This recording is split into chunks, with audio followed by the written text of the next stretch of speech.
selling your car privately? Here's what you need to know.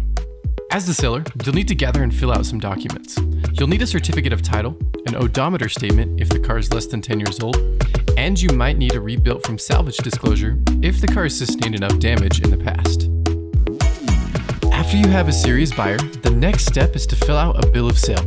In this state, it's a requirement to have one signed by both the buyer and the seller. You can use the Form H-31 from the Connecticut DMV's website, or you can draft your own.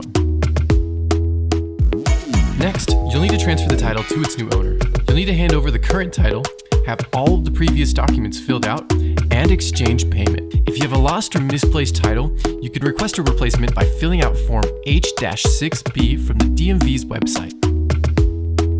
Once you've handed over the title, Connecticut requires you to remove the license plates and cancel the registration. You can do this on the Connecticut's DMV website. You must also keep liability insurance until you cancel the registration. Want to make your next sale safe, simple, and secure? Check out privateauto.com.